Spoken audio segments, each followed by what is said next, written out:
हरे भरे पहाड़ों के बीच एक छोटा सा गांव था। लोग दिन भर खेतों में काम करते और शाम को आग के चारों ओर बैठकर पुरानी कहानियां सुनते।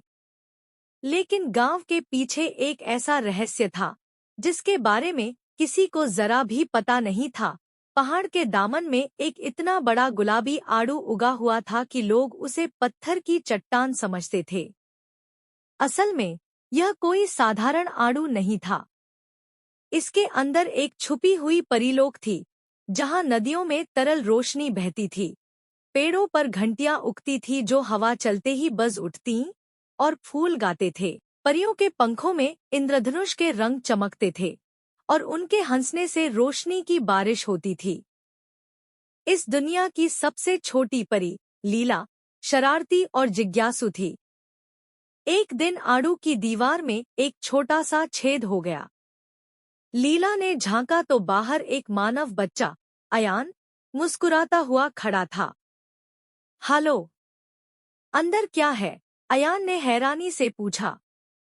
लीला मुस्कुराकर बोली, यह परीलोक है, लेकिन तुम तभी अंदर आ सकते हो जब एक खास मिशन पूरा करोगे। लीला ने बताया कि परीलोक का जादुई नीला बीज चोरी हो गया है।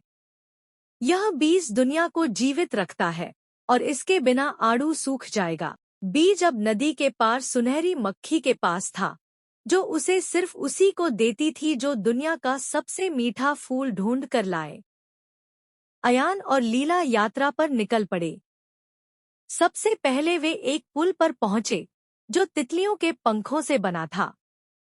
नीचे बादल तैर रहे थे और उनके बीच से कभी-कभी छोटे-छोटे इंद्रधनुषी घेरे उभर आते।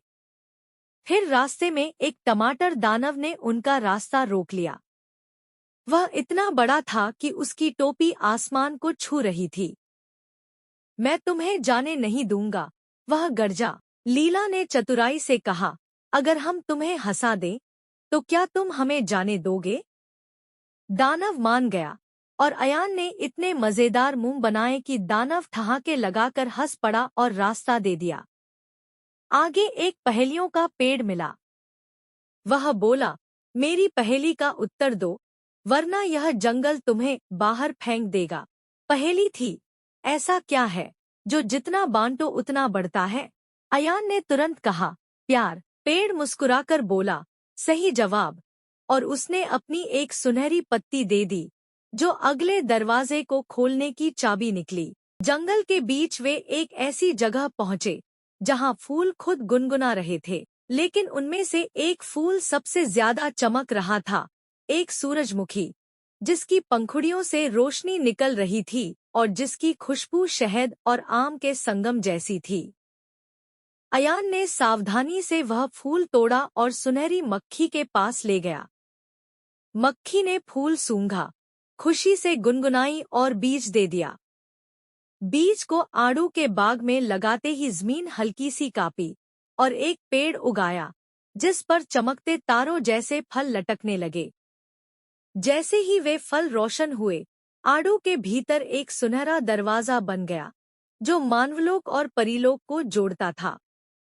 अब अयान जब चाहे लीला से मिलने आ सकता था, और लीला भी कभी-कभी गांव आकर बच्चों को जादुई तितलियां तोहफे में देती। लेकिन यह राज, वह सिर्फ उनके दिलों में सुरक्षित रहा।